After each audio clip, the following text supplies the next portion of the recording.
확산되는 감염에 위축되는 소비, 그리고 이 타격을 그대로 맞는 자영업자. 결국 정부는 또 미래 세대의 부담을 끌어당겨 돈을 마련합니다. 이런 구도가 얼마나 더 반복돼야 이번 코로나19 사태가 끝날지 모르겠습니다. 7조 8천억 원의 4차 추경이 현실화됐습니다. 한 해에 4번의 추경이 이루어진 건 1961년 이후 거의 60년 만의 일입니다. 주머니가 가벼워질수록 소비는 신중하게 해야겠죠. 이미 많은 돈을 써버린 정부가 이번 추경은 신중하게 지출을 잘 짰는지 짚어보겠습니다. 김태기 단국대학교 경제학과 교수 나왔습니다. 교수님 안녕하십니까? 네, 안녕하세요. 네, 일단 정부 추경 내용부터 좀 짚어보겠습니다. 어제 8차 비상경제회의에서 4차 추경 편성이 확정이 됐고 2차 긴급재난지원금을 포함한 다양한 지원책이 확정이 됐는데 일단 이전까지는 청와대와 정부에서도 사실 4차 추경을 좀 미루려고 하는 듯한 마치 최후의 보루로 남겨놓는 듯한 인상이 있었어요. 근데 결국 이렇게 했다는 거는 코로나19 상황 때문에 좀 어쩔 수 없었던 측면도 있겠죠. 그렇죠. 일단 4차 추경을 한 여기 1961년인데요. 그 당시에 우리나라 실업률이 한 30% 됐었습니다. 예. 그러니까 그럴 때는 이제 6.25 이후에 5.16 이렇게 해가지고 굉장히 어수선한 이런 상황이었거든요. 그 이후에는 있을 수가 없는 거고요. 당연히 이제 이 4차 추경을 정부에서도 참 꺼림직하게 생각했을 텐데. 예. 결국 코로나가 우리는 이제 어느 정도 해결됐다고 봤는데 재유행해버린 거거든요. 그렇죠. 그러다 보니까 이제 떠밀려고 그렇게 했는데 사실은 우리가 예산이 지금 금년 예산이 한 500조가 넘어요. 네. 그러면 지금 이번에 한 7.8조 아닙니까? 그 정도라면 사실 예비비랑 사업조정 가지고도 어느 정도 감내를 할 수 있을 텐데 사실은 이제 4차 추경 자체에 대해 가지고는 뒷말이 나오는 게 그럼 아까 내용은 아까 앵커께서 말씀하신 대로 결국 소상공인 자영업 그리고 고용 안정 이게 핵심이거든요. 예. 그럼 기존에도 그래 왔거든요. 그렇다면 이게 지금 뭔가 지금 4차 추경에 있어서 좀 꼬여 있는 거다 이렇게 보시면 될 것 같고 내용 부분은 사실은 그 전에 어떤 추경과 큰 차이가 없습니다. 여전히 이제 소상공인 자영업에 코로나에 가장 타격이 컸거든요. 네. 그다음에 고용이 흔들리니까 이제 고용 안정에 필요한 고용 유지 지원금을 주는 거고요. 그다음에 고용 유지를 하니까 가장 피해 본 사람이 청년들이에요. 그렇죠. 그러니까 청년들한테 돈 주고 이렇게 고용을 유지하는 데 힘을 쓰니까 새로 진입이 안 되는 바로 그겁니다. 상황이죠. 청년들은 고용 유지하게 되면 아예 신규 채용이 스탑이 되니까 청년을 지원하는 요거 세 가지가 이게 어떻게 골자인데 요거는 그냥 앞전과 지금과 차이가 없다 이렇게 보시면 되겠습니다. 네, 지금 차이가 별로 없다고 말씀하셨지만 아주 크게 차이가 있는 부분이 딱 하나 있죠. 네. 재난지원금 부분입니다. 1차 때는 그렇죠. 이게 전 국민에게 네, 보편적으로 지급을 했는데 이번에는 선별 지급이 결정이 됐어요. 네, 그래서 주로 소상공인들, 자영업자들 위주로 받게 되는데 매출 기준 하나, 업종별 기준 하나, 매출 기준 하나 이렇게 두 개의 기준이 동시에 들어가 있더라고요. 네. 그래서 이거를 해서 추산을 해보니까 자영업자의 86% 정도가 어떻게든 지원금을 받게 될 거다라고 하는데 문제는 이게 선별 지급은 또 이번에 처음 하는 거다 보니까 그렇죠. 86%의 자영업자에게 선별해서 지급을 하려면 안 받는 14%를 발라내야 된다는 뜻인데 이 작업이 빠르게 이루어질지가 좀 그 의문점이 드는데요. 어떻게 보십니까? 이게 사실 엄청난 일이거든요. 예.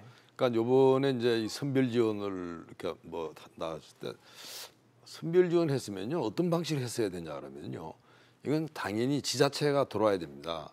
소상공인 자영업에 대한 정보를 누가 가지고 있죠? 정보 잘 몰라요. 네. 그리고 거기에 실상은 사실은 지자체가 잘 알거든요.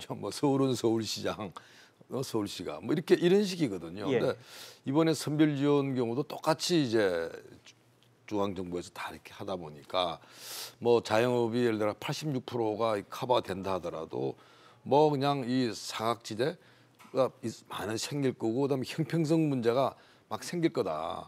차라리 지금 이번에도 제가 볼 때는 저렇다 한다면 다른 나라 이렇게 많이 합니다. 총액을 가지고 그거를 지자체별로 나눠버려요. 네. 그럼 지자체가 그걸 가지고 집행을 합니다. 근데 그 지자체에 대해서 뭘 요구하냐면 지자체도 얼마만큼 돈을 걷어가지고 지원하시라고. 고통 분담을 해야 된다. 매칭 펀드죠. 네. 그렇게 해가지고 지자체는 소상하게 알아요. 예를 들어가지고 서울에 지금 현재 여기가 있는 마포구 이런다면 마포구는 마포구 내 사정을 제일 잘 알거든요. 예. 그러다 보니까 뭔가 어떻게 보면 형평성이나 이런 부분은 훨씬 좀 그런 시비가 좀 줄어들게 되고 돈도 효율적으로 쓰이죠.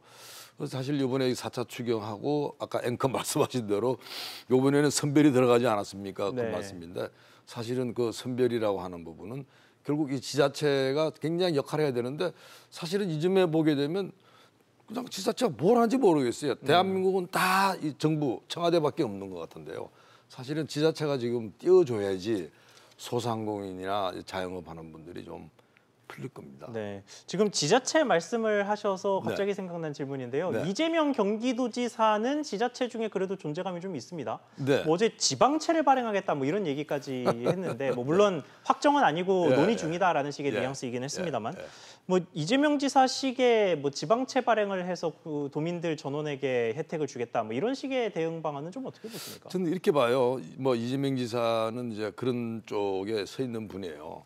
근데 사실은 그랑 반대편에 있는 또 전 지자체장이 나오리라고 생각합니다. 예. 쉽게 말해가지고 뭐 이 지방채 발행하는 게 아니고 예를 들어가지고 어떤 뭐 부산이라고 치자고요. 재미나게 부산의 시장은 어떤 생각을 하냐 그런다라면 우리는 산업을 키우겠습니다. 그 부산에 예를 들어 산업이 돌아가도록 지원하겠습니다. 뭐 이렇게 해가지고 사실은 지자체 간의 차이가 나게 됩니다. 네. 저는 뭐 당연히 이제 지방채라고 하는 건 뭐 나라에서 정부에서 뭐 오케이를 해야 되는 거고 그다음 부적절하다 생각하기는 하는데 그럼에도 불구하고 지자체에 예를 들어가지고 이러한 혁신 경쟁이랄까요? 이런 부분은 지금 필요하다고 저는 보는 겁니다. 네. 그렇군요. 자, 그런데 네. 지금 논의되고 있는 그러니까 정부에서 발표한 네. 지원책들 중에서 가장 논란이 되는 게 하나 있습니다. 통신비 2만 원 네. 지원 네. 부분인데요. 네. 이 부분은 13세 이상 성인 모두에게 국민 모두에게 주기로 해서 사실상 보편 지원을 결정을 했는데 네. 앞서 정부가 계속해서 그 소상공인들도 선별 지원을 하고 소상공인 중에서도 또 일부를 지원하겠다고 하고 하는 식으로 선별 지원을 좀 가려는 듯한 그런 방향성을 보였는데 이 통신비 2만 원 부분에서는 갑자기 보편 지급으로 돌아섰단 말이죠. 그래서 기조가 방향성이 안 맞는 것 아니냐 뭐 이런 식의 이야기가 좀 있던데 이 부분 어떻게 보십니까? 뭐 사실 좀 뜬금없다고 생각이 들어요. 예. 왜 갑자기 통신비지? 다른 것도 아니고 그리고 통신비 2만 원? 그걸 가지고 다 준다고. 사실은 이 정도 문제면 제가 볼 때는 실무자들이 검토가 있었어야 됩니다. 근데 이걸 대통령과 뭐 여당 대표가 뭐 앉은 자리에서 그 자리에서 했다고 그래서 제가 뭐야? 사실은 이 문제의 경우가 그냥 뭐 통신비 2만 원 그러면 뭐 푼돈처럼 보이나? 그거 아니에요. 이게 그렇죠. 지금 총액이 9천억 원 정도 9천억이고요. 그리고 사람들의 어떻게 보면 이 신뢰나 그런 데 영향을 미칩니다. 예. 그러니까 어떻게 보면 이 국민들 수준 높아요. 야, 돈을 저렇게 허투루 써?부터 이런 생각. 그다음에 그 통신비? 야, 난 정액으로 하는데 그 2만 원 그게 뭐지? 예를 들어 이런 류 문제들이 확 스쳐 지나가는데 예. 이걸 제가 볼 때는 실무선에서 걸러가지고 했더라면 뭐 결과적으로는 지금 이게 또 다른 이 통신비 포퓰리즘이라는 이야기가 나오고 그럼 통신회사 배불리는 거냐? 뭐 그런 이제 이 주장들이 나오는 겁니다. 이게 통신비 9천억 원이 네. 빠졌으면 사실 네. 7조 8천억 원의 추경이 6조 원대로 줄어들 수도 있는 그럼요. 문제였거든요. 그럼요. 네. 그러다 보니까 제기가 되는 게 당연히 재정 건전성 문제입니다. 네. 이 부분 상황을 좀 어떻게 보시는지도 궁금합니다. 매우 심각한 상황이에요. 지금 우리가 뭐 오늘 사는 것도 힘드니까 지난 3년부터 보는 거는 별로 머리 안 들어오실 텐데요. 예. 2017년도 기준이죠. 지금으로도 딱 3년 전에요. 예. 우리나라의 이 정부 부채, 그러니까 GDP에 대한 비율이 한 35%, 36% 됩니다. 예. 근데 지금 말이죠. 3년 딱 지났더니 46%예요. 45%. 그러니까 네. 거의 10% 포인트가 뛴 겁니다. 그렇네요. 수직 상승한 거죠. 예. 그러니까 사실은 지금 이번에 4차 추경자가 처음부터 이렇게 왜 그렇게 난 득보다 실이 많다고 보는 거예요. 왜 득보다 실이 많다 그러냐면 다른 나라들은 특히 국제 이런 뭐 금융 이 기구들은 아주 이게 보고 있습니다.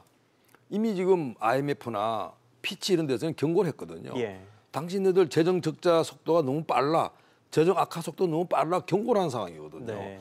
그래서 사실은 지금 위험한 상황입니다. 또 이런 나라가 있었어요. 스페인 같은 나라, 그리스 같은 나라. 굉장히 어려운 나라들이죠. 그 나라들이 그냥 정부 부채가 위기를 핑계로 쫙 올라가지고 결국은 사실은 나라가 경제 위기 빠지고 뭐 그 나라들은 대략 실업률이 한 20% 됩니다. 예. 그러니까 사실 지금 우리가 이게 오늘 하루 사는 것도 중요하지만 조금은 냉정하게 봐야 된다 이런 생각이 듭니다. 그렇군요. 자, 그러면 잠시 이야기를 좀 다른 부분으로 네. 돌려서요. 우리 내수 상황을 좀 짚어보겠습니다. 그러시죠. 네. 2분기에 자영업자 문 닫은 곳이 10만 곳이 넘었다고 해요. 네. 이게 2.5단계 거리두기로 아무래도 가장 크게 피해를 그럼요. 받는 곳이 자영업자들일 그럼요. 수밖에 없는데 네. 앞으로 전망이 좀 어떻게 될 거라고 이럴 것 같아요. 이번 통계를 보면요. 우선은 이 자영업이 위축되고 뭐 고용이 주는 부분들이 추세를 쭉 가지고 있습니다. 예. 근데 그게 코로나 이전도 그랬어요. 근데 코로나가 들어오면서 더 가파르게 떨어진 거죠. 울고 싶은데 뺨 때려줬다. 바로 그런 식입니다. 그러니까 이야기는 뭐냐 그러면 사실 이게 문제는 코로나 이전 이후도 사용은 계속 그랬다는 거고 예. 그다음에 코로나가 우리가 그래도 한 뭐 6월 정도 돼서 좀 진정되지 않았습니까? 예. 그럼 당연히 반등을 해야 되는 거예요. 반등 안 했습니다. 이야기는 뭐냐 그러면 이제 코로나 이후에는요. 우리의 의식 그리고 습관이 많이 바뀌었다는 겁니다. 네. 그럼 자영업에 대한 소비가 별로 없다는 뜻이에요. 그럼 기존에 지금 자영업 하시는 분들 경우가 뭐 이미 문 닫은 분들이 상당히 많은데 제가 볼 때는 이익은 더 계속 간다. 설사 경기가 좀 회복된다 하더라도 제가 볼 때는 자영업 특히 이제 우리가 뭐 소비자들과 대면해서 하는 그런 자영업들이 있죠. 예. 이런 쪽 경우는 굉장히 어려워질 거다. 그러니까 어떻게 보면 이 구조가 확 바뀌어 있기 때문에 여기에 맞는 정책이 안 나오면 제가 볼 때는 자영업은 진짜 미래가 없다고 봅니다. 그러면 뭐 어떤 방식으로든 대책이 필요해 보입니다. 지금 네. 뭐 어려운 자영업자들을 거기에서 건실하게 살아남게 하는 대책이 됐든 네. 아니면 그분들이 나온 그 이후에 네. 나온 분들을 다시 이 경제 활동으로 되돌리게 하는 대책이 됐든 어느 쪽으로든 대책이 좀 나와야 될 것 같은데 당연하죠. 구체적으로 어떤 대책이 좀 이럴 필요하다고 것 같아요. 지금 자영업 하시는 분들 중에서 조금 이제 이 젊은 분들이 요새 많이 해요. 예. 왜 그러냐 하면 이제 뭐 워낙 취업이 안 되니까 이런 분들 경우는 사실은 정보통신 기술로 상당히 무장이 돼 있는 분들입니다. 굉장히 잘 알아요. 그리고 우리가 연세가 드신 분들도 인터넷에 웬만한 거 다 이용합니다. 그렇죠. 그러니까 이야기는 뭐냐라면 다른 나라도 그랬거니와 자영업 자체도 전체적으로 이 온라인 사업으로 온라인화 된다는 겁니다. 그러니까 우리는 전부 다 지금 오프라인에서 머물고 있잖아요. 예. 온라인 쪽으로 갈 수 있도록 도와줘야 된다는 겁니다. 왜? 소비자들이 지금 다 이제 온라인 소비를 하기를 원하는 거거든요. 그럼 예를 들어 가지고 무슨 족발집이다 치자 이거예요. 네. 그럼 족발집도 예를 들어 가지고 주문 받아 가지고 지금 하고 있지 않습니까? 그렇죠. 이제 그런 부분들을 더 활성화시키고 그다음에 예를 들어 가지고 내가 만드는 떡, 진짜 난 떡을 자신 있게 만들 수 있어. 그럼 그 떡이 예를 들어 가지고 플랫폼을 타고 갈 수 있도록 해야 됩니다.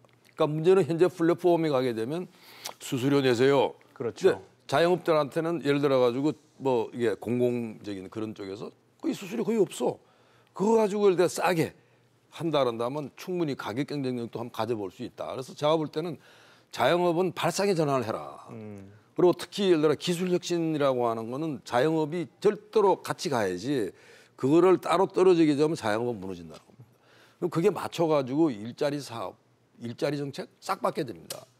직업훈련, 직업교육 쪽에 투입을 해가지고 이분들이 다시 뭐랄까 뭐 기술을 새로 습득을 하고 그다음에 예를 들어 플랫폼을 활용하는 방법부터 이런 쪽을 계속 알려줘야지 지금처럼 뭐 그냥 그때마다 생기면 그래요 100만 원 드릴게요 이런 식으로 가지고는 제가 볼 때는 밑도 끝도 없고 결국 해결이 안 난다고 봅니다.